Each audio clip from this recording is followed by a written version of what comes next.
Okay, we're on. What's up? Hello, everybody. My name is Mike. Spoke right. You never expected me to hop on YouTube like that. What can I say? Me neither. I won't ever hop on YouTube. But when I saw this fight, Francis Ngannou versus Tyson Fury, just like you, I was so hyped up for this fight, and I couldn't stop myself from making a prediction for the fight with the little knowledge of boxing I have. So yeah, why did I start this YouTube channel? So basically, I don't think I'm here for a long time, but either ways, I'm trying to see how elusive or how assertive I am to talk to an audience. The 2-3 people watching this video, my mama, my sisters, and my girlfriend. I have your heart. I have your heart. How you want? But anyway, let's hop on to the predictions for the fight. Okay. Francis Ngannou versus Tyson Fury. Guys, I'll start by saying the problem isn't Francis doing the boxing bout. The problem is not Francis doing boxing. There's absolutely no problem with that. The problem is the opponent. Come on, now we have the best of the division, the top dog in the division, Tyson Fury, the Gypsy King. A record of 34 fights and no losses. He's been unbeaten for 15 to 20 years. Yeah, 15 to 20 years. No one has ever beaten him in any of his professional bouts.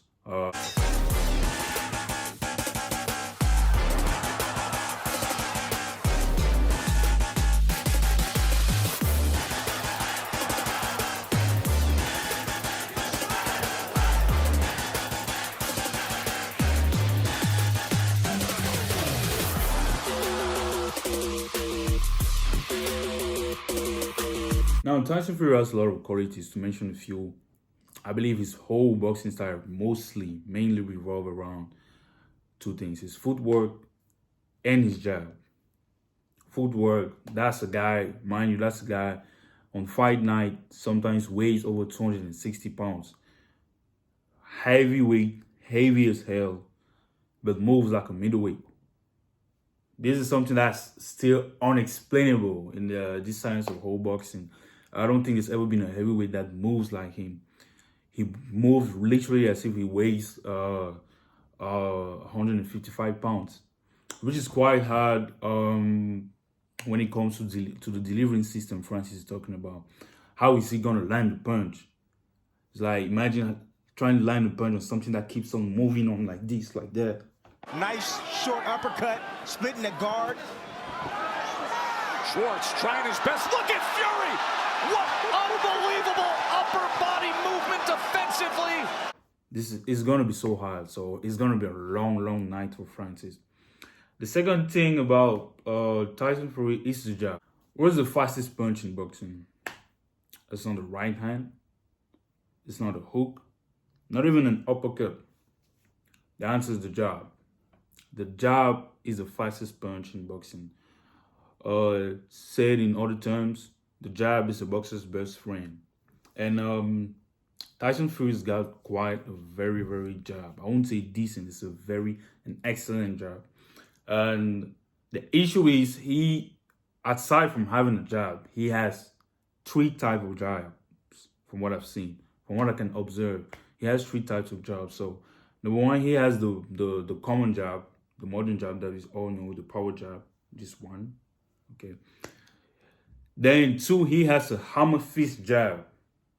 So instead of finishing the power jab like this, he finishes it like this.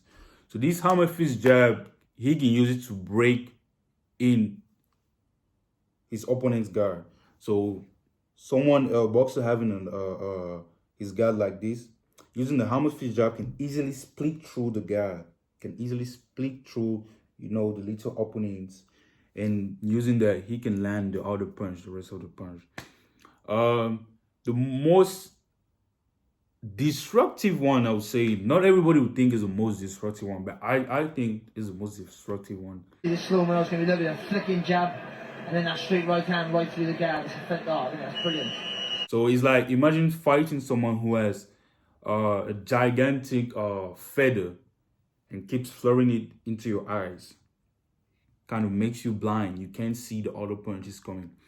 So he does this and It's a little bit like this that it sounds. So it's kind of a blinding kind of punch, and he uses it as to set up the other power punches.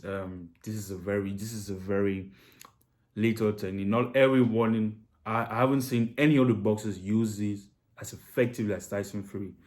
Most common ones we knew in the past was Thomas Hearns. That's someone else who had mastered the flicker jab. So yeah, now let's talk about the countermeasures I believe Francis can use in order to get a little bit weight on the fight. Okay. Number one thing, if I was Mike Tyson in that corner, coaching Francis for this fight, first things first, Francis had to neutralize that jab, okay? If Francis succeeds at neutralizing Tyson Fury's jab, that's kind of tries to solve at least 10% of the problem. Because if you neutralize the jab, one thing he can't easily set up for a power punch.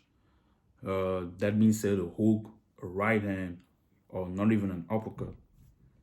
But again, it's a hard task. I really believe that Francis tried to work on having fundamental basis in the sport. The jab comes on the right side of Francis Ngannou. On the right side, he can either block it, he can parry it, or he can actually move or lean backward. Now, why doing all this, he has to step on Tyson Fury's left side.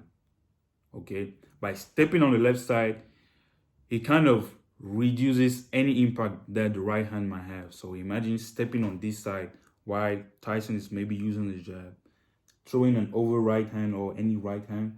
If he steps on the left side, he can easily block the left hand and maybe even counter. Now, I hear a lot of people saying Francis open workout, saying he's slow. There's a lack of fluidity in his movement. I promise you, he doesn't need to be fast. He doesn't need to be fluid to fight Tyson Fury. He doesn't need all of that. He just needs to land punches. Okay, he just needs to touch something, touch the hand, touch the elbow, touch the shoulders, touch the torso. He just needs to touch something. Now, as the fight goes on, if he touches something, finally Tyson is gonna break. I believe Tyson is gonna break if he keeps on touching something. He doesn't just need to wait until there is an opening. He does not need to wait for Tyson's chin to hang up in the air. No, he doesn't need that. Just touch something, feel something before you can try and land punches. Now, second and the most important thing, down to the body. Francis has to go downstairs. Nobody likes being hit to the body. I promise you, I personally prefer being hit onto the head rather than the body, because those body shots are really, really painful. You ever seen a butcher trying to cut down a tall tree, trying to hammer it down? That's exactly what Francis needs to do, and I believe he knows that. Going down to the body, let's say if you go down to the body, the head opens up. So I really expect Francis to invest in with those body shots early on in the fight. First round, second round, third round, before we can hope to see the effects of it in the late rounds. That being said, he has to have a really good defensive measure. He has to try not to get touched too much by that jab, because it's that jab that really blinds your eye and makes you unable to see at some point in the late rounds. But in all cases, down the body, he has to dig in deep down to the body, hitting down the body so that the head can open up and he can start landing punches to the head. That was the second thing. Okay, I will mention the third thing. Francis has to absolutely make it a dirty fight. There's no way you're beating Tyson Fury just with boxing. Okay, you can't fight the master at something using what he's a master at. You feel me? He has to make it a rough, dirty fight.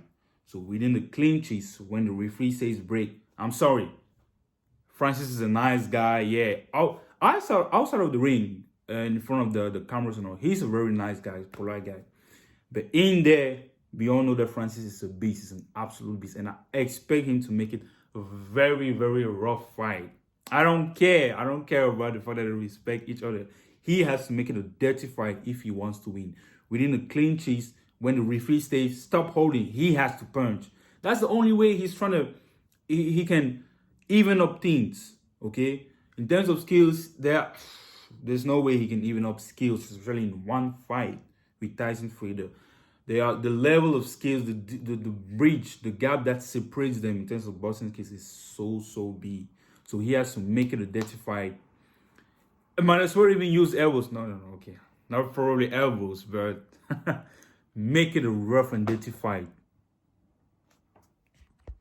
So what else can we talk about? We know that Fury has an ability to get into his opponent's mind each and every time. But with Ngannou, I don't think that's possible. I don't really think the mind games really worked out with Ngannou. Francis has been in the game for quite a long time too. So the mind game effect is nullified. Okay. Now we all know that Francis is obviously at a disadvantage because Tyson has a longer reach on him. So if they both place their hands against each other, you can see that Tyson has a way bigger reach on Francis. So he can box from the outside, and he even said in the press conference that he's not gonna box from the outside in this fight. He says he's gonna run through Ngannou for this fight. He's gonna challenge Ngannou in an inside fighting, mano a mano, man to man. I don't believe him when he says that, but it is possible. You know, with his new trainer Sugar Hill, he trained Tyson to a really more aggressive fighter. We saw that in the second fight against Deontay Wilder. I don't think if he does that, it's gonna work with Francis, but let's see. Fury touched the canvas. He had been knocked down a couple of times before. I only know 2 fighters specifically, but I know he's been knocked down 6 times, and 5 of them were by an overhand right. It was an over right hand, so an over right hand. I only know the 2 guys, Cunningham and Deontay Wilder. But this shows that he has something for the over right hand. If Francis really talks about the delivery system, if he really means it, it has to be an over right hand. But again, I want Francis, if me being Mike Tyson, I want Francis to be patient with it. No matter how many rounds he loses or how he gets beat up, he has to be patient with it. He should not rush with that punch. He should offer a couple of other stuff before he wants to land the overhand right. Like, it has to be a kind of deception. He has to try it a little late in the rounds, and while working out, building up the rounds, building up his momentum, he has to try other stuff. Because the truth about Tyson Fury is that he looks good in all of his fight. You see him with a double jab, 1-2, jab, 1-2-3. You see him a lot doing a couple of combinations and all. If Francis can prevent Tyson from looking good in the fight, that's going to spark up something to the judges. I believe it's going to spark up something to the judges. So, but it's so hard to imagine, knowing that Francis is a slow type of fighter. It's so hard to imagine, but let me tell you something. Let me tell you something. All right. Let me tell you something. Wait. Because everyone in boxing, everyone has a punching chance. Even an amateur or a beginner can land a punch on a pro boxer by luck, by chance. Okay, everyone has a punching chance in boxing. The trained boxers only reduce those chances, but still, it's never 100% chance of landing a punch. So Francis has to be really patient. No matter whatever happens in that ring, he should not get frustrated and rush into the fight. When the fight was announced, when I heard Mike Tyson was taking over Francis to train him for the fight, I was kind of glad, because I imagined the big guy Francis performing the peekaboo side of Mike Tyson. But again, I don't think he can perfect the peekaboo style in such a small gap of time. The peekaboo style was performed by Mike Tyson over years and years, with his first and former trainer, Cus D'Amato. So I don't think Francis is gonna come up with a peekaboo style. He just, to me, he just has to do these few stuff that I mentioned earlier in the video to at least even up things within the fight. He can't match him with the skills, but if he does these things, we can see a significant difference in the fight. Right? And remember, it's always good to throw the punch where you could hit him, they can't hit you. You gotta be clever, you gotta be smart, and not get hit. When you're able to do this, you're a fighter.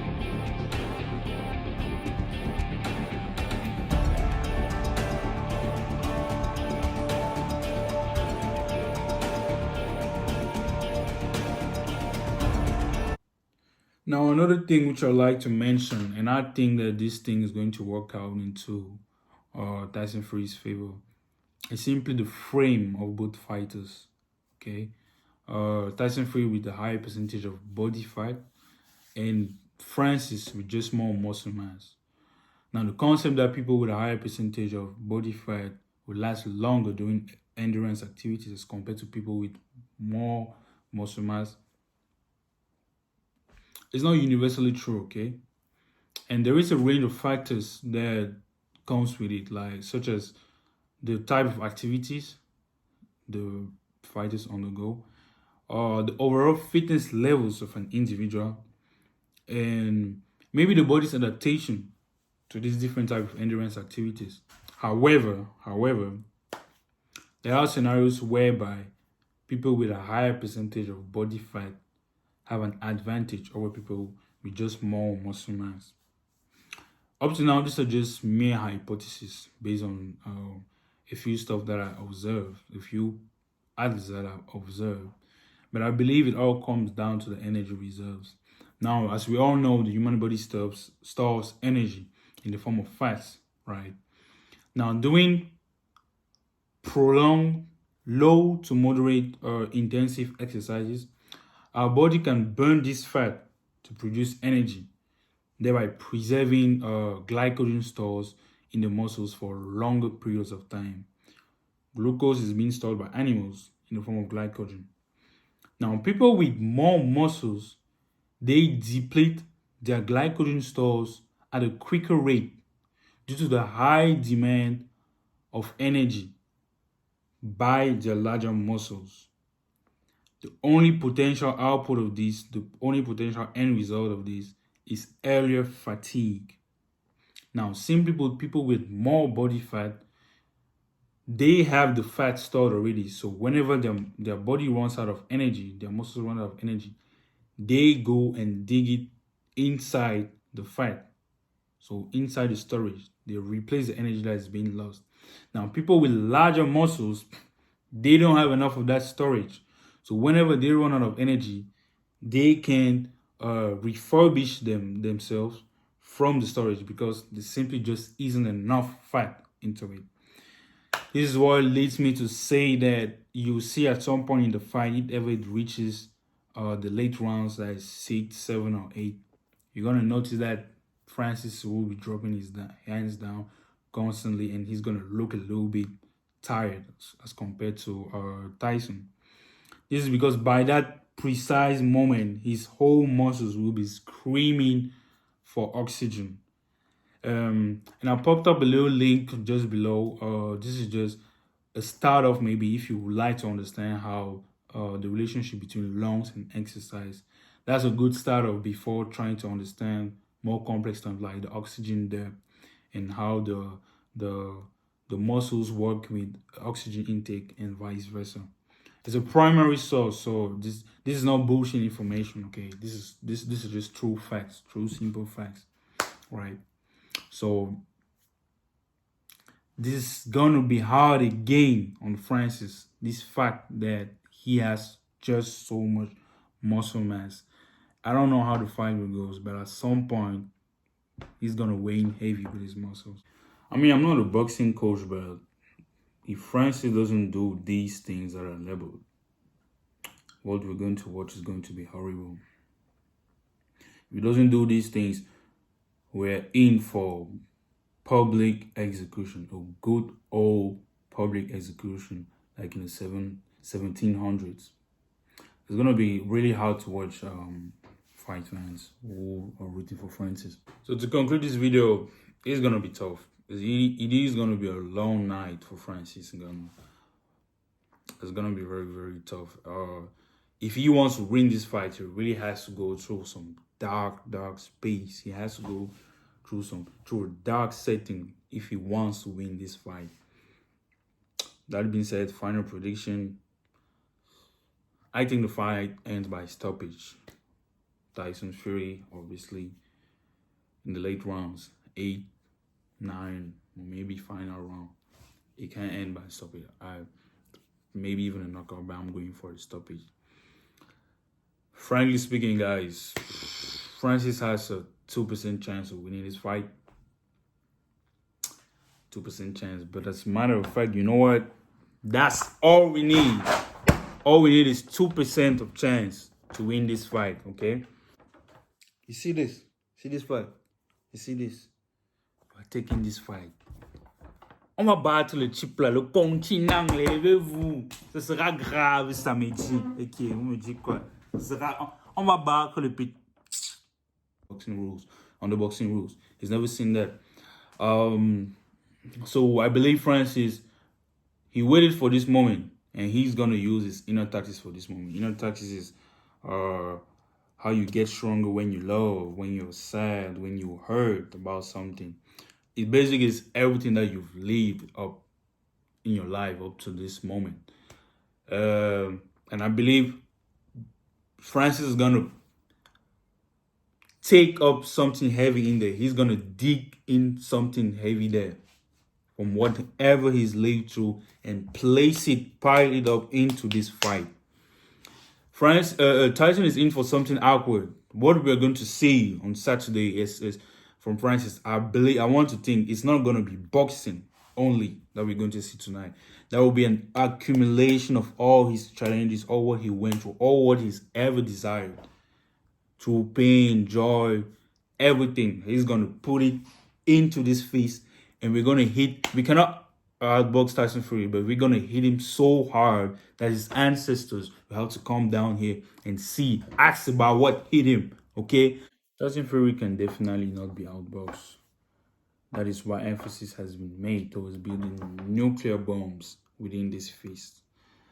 I would say it again, Francis Ngannou is going to hit Tyson Fury so hard that his ancestors are going to feel it. The only sure way to victory for Francis Ngannou is a knockout. Boxing politics are going to be involved. And if this goes to decisions, there's no way they are giving the victory to Francis. There's no way. No way. Like a wise man once told me, never despise the days of small beginnings. Because when great achievement comes, they come like the sounds of a trumpet. And when the sun sets in Riyadh, only one man will be left standing. Will the predator thrive or will the king rise? I'll see you on Saturday night. Alright, so this marks the end of the video. I guess I'll see you all on Saturday. Good luck to the predator. I'm tuning in for this fight. Let's go.